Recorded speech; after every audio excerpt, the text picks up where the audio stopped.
Thank you indeed for staying with us here on KTN Business today. Again, my name is Peter Okaba. Now, in the first part of the show, we talked about matters business, indeed intercontinental, having a discussion about the proposed national tax policy and, of course, what American businesses operating in Kenya are saying, and what, of course, Kenyan businesses that want to operate into the United States are saying as well, and the meeting that's bringing them together in one meeting at the venue of the AmCham Business Conference here in Nairobi. On the second part of the show, of course, more stories, but also a conversation that will be coming later on around business ideation, a conversation to grow you and your planning for your money.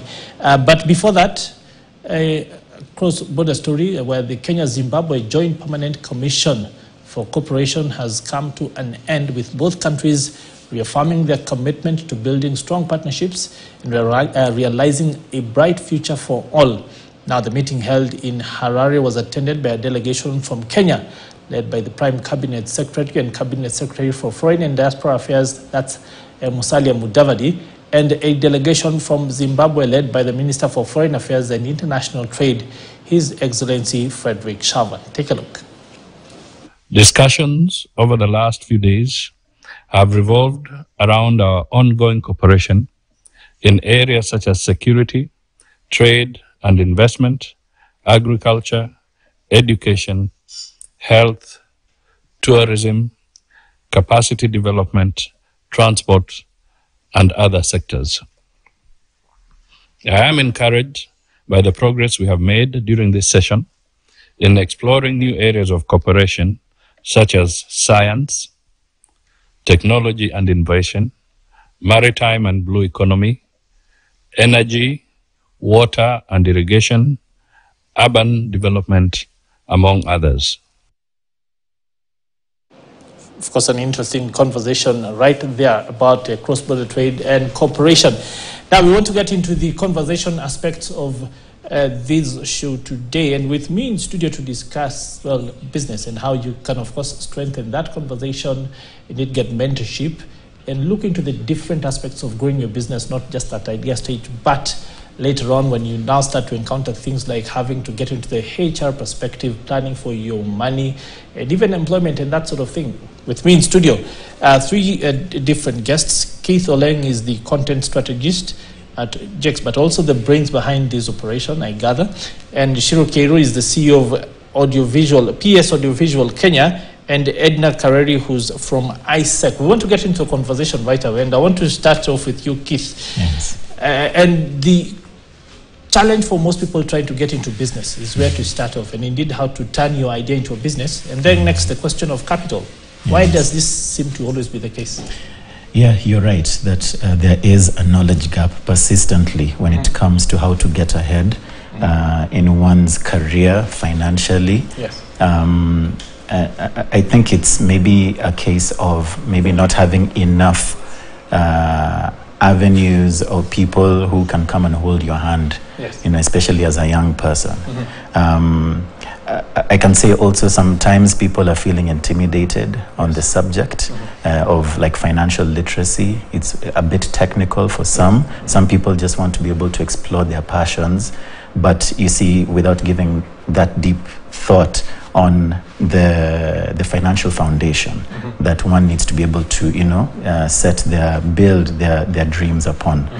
So that's where we've come in with a solution, an event series called Hella Storytellers, which basically aims to share those principles of finances, of financial well-being, in a way that is immersive, palatable, that can be easily absorbed by our target audience. Now, for most people, their education is about becoming an employee.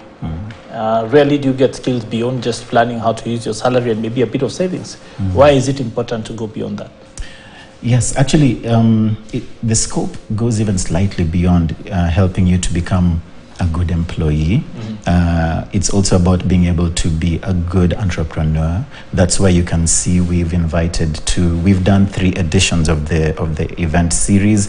and now onto our fourth with a strategic partner, actually an anchor partner called Global Exhibitions, and now pulling in people who have experience in both employment and in self-employment, such as Shiru right here, who represents PSAV, and of course people who want to get into the job market, being employed. And now that's why we have someone like Edna to my left here, who represents ISEC in Kenya. So the scope is not just the people who are employed, but people who are also looking to start their own businesses, although the theme for this upcoming edition is LinkedIn Disrupt. Basically, we're going to try and train people into how to maximize their presence on the platform, the professional networking platform that is LinkedIn. Yes.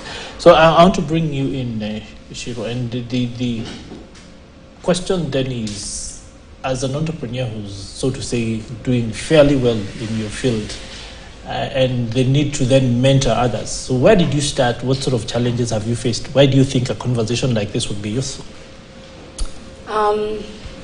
Having had excellent mentors before, yes, I realized that in business there is no perfect way to execute. It requires a level of curiosity, a curiosity to learn. Yes. And that's where we come on board as PS Audiovisual with our experience in event execution. We use these tools to educate better. We have young people on board training to be technicians, and that, you know, them being in access to having a small business, they're able to learn firsthand from me in execution. So it is fundamental. That curiosity to learn is fundamental for you to be able to grow. Edna, as a person in the, so to say, student space, ISEC is an organization that has seen many people go through it over the years. Why do you think this is important, getting this conversation going, getting people to be in touch with people and in spaces which can grow their skills? It is important because, as Keith said, growing up, you never really have that person to hold your hand and take you through financial conversations. You never have the opportunity of someone taking you, yes, save, yes, invest, but how? Why do this? So being a young person, this is a very important conversation, as it answers you why to do the same, and it answers you how. Keith, when you think about it, a lot of the challenges, for example, at the conference we've seen, foreign companies coming in to provide the solutions for Kenyans. Do you think conversations such as this can then get us to grow our own homegrown solutions, create viable businesses, and even get into the export space? Yes, certainly. Because you'll find a lot of the time people just lack perspective. You know, depending on your background, you'll find that maybe the way you've been trained, maybe the kind of education you've gone through, you have a more limited perspective of what it is that is you're capable of, what is out there. So having platforms such as Hella Storytellers give people the opportunity to be able to interact with other people, peers. Maybe it's even just someone who lives in your same neighborhood but has taken maybe 2 steps ahead of you in terms of achieving something. What sort of questions do you think the kind of person you're looking to work with is asking in this space? I'm sorry, please. What sort of questions would you expect from the kind of people you expect to come into the event, to the mentors? What sort of answers are they looking for? I think I'll respond to that by maybe just trying to quote some of the pieces of feedback we've gotten. Some people would speak to how the event was fun. Believe it or not, having fun in bringing fun to education is really critical to be able to help people be able to absorb the subject matter. One of my favorite comments was someone who said that being a part of one of our events helped declutter his mind when it came to his financial situation. So I can say those are some of the pain points that we end up resolving given the format that we deliver to our target audience. So Shiro, as a CEO, people might say that they would find you aloof, difficult to get to. way above the level of conversation, that sort of thing. People think I'm just an intern, that sort of thing. Do you think being in a space like he's talking about, being in that fun environment, helps break down these walls and these sort of barriers? I would say being a channel that assists in education. You know, without sound, you cannot hear. Without the visuals, all these things are tied hand in hand. And something that I've learned and I've had to unlearn is humility in leadership. Yes.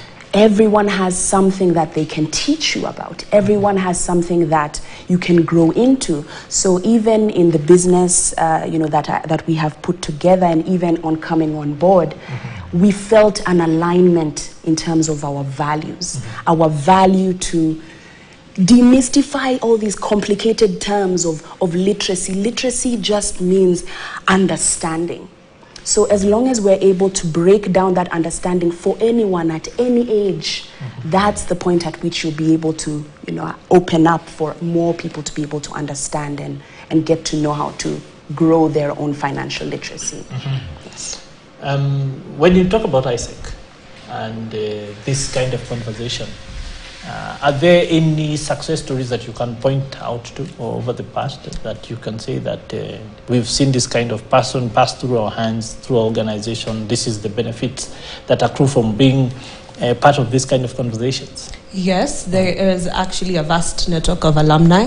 Fun fact, Shiri is also an alumni of ISEC. Yes, real evidence. Yes, so there is evidence, there is proof. There are so many success stories with great business people being part of ISEC and being part of the alumni network and being people who went through these development initiatives that really helped them and had them having these conversations very early in their lives and had them meeting industry experts and industry professionals very early in their life and very early in their young life to establish themselves career-wise. Yeah.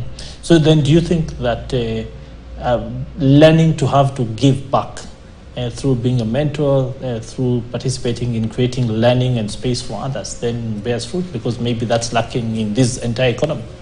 Yes, it does, because that is exactly how ISEC does its core business. With our core market being the youth, that is exactly how we run our programs. We do mentorship through leadership development initiatives. We run events where we have our own alumni coming back. We have industry experts, and we run these conversations around financial matters. We expose the youth to financial conversations. So yeah, it is. Kate, I want to close with you. What would you think would be the benefits of what you're talking about to a person who's maybe struggling with a small business? Maybe they've just started, they're young, they have drive, they don't have much knowledge, not much capital. What do they stand to gain? Okay. Because your question is interesting. You are going beyond, okay, maybe you have the knowledge, but maybe you need that extra, push. So one of my vision for the event series is to get to a point where we can be able to have developmental partners who can come on board. We can set up programs that can maybe serve as business stimulating programs, so that we're not just talking about what you can do, what you should do, but also there is the opportunity to be able to infuse some, if it's capital, if it's resources. So essentially graduate to not just your idea and discussing it, but then generally starting to walk the talk. Essentially, yes. But right now, the main pain point right now is some people do not feel driven, simply because they lack perspective. And others just don't know about the opportunities that are around, So we want to start by addressing the knowledge gap, and then, of course, now the others, I'm sure, will come in organically. Indeed, raise a focus. Thank you very much for your time, gentlemen and ladies. Thank you. Well, interesting conversation there about that upcoming conversation. Of course, the fact for many people who are trying it out, either as employees, trying to manage their funds, get into small businesses and that kind of thing. There are lots of pain points, like has been pointed out, and of course, a conversation with a person who's actually walking the talk and has maybe made it in the field of business and is successful as an employer might be just what you need. But that brings us to the end of this conversation for business today, here today. Of course, tomorrow we want to check in on the second day of the American